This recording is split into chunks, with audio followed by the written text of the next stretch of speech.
స్కూళ్ళల్లో ఇది ఖచ్చితంగా మీరు నేర్చుకోవాలి. గౌరవించడం అనేది చాలా అవసరం. టీచర్ల యొక్క ప్రవర్తన బట్టి పిల్లల ఎదుగుదల కూడా ఉంటుంది.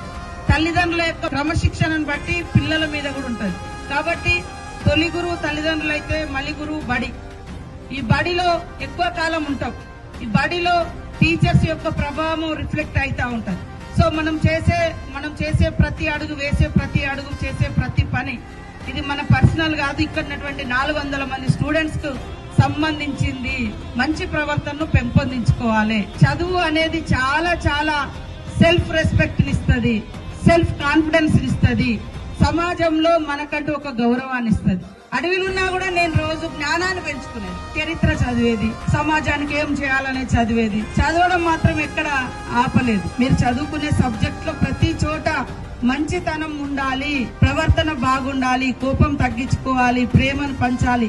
అంతిమంగా ఈ సమాజాన్ని జయించేది శాంతి, ప్రేమ మాత్రమే జయిస్తుంది.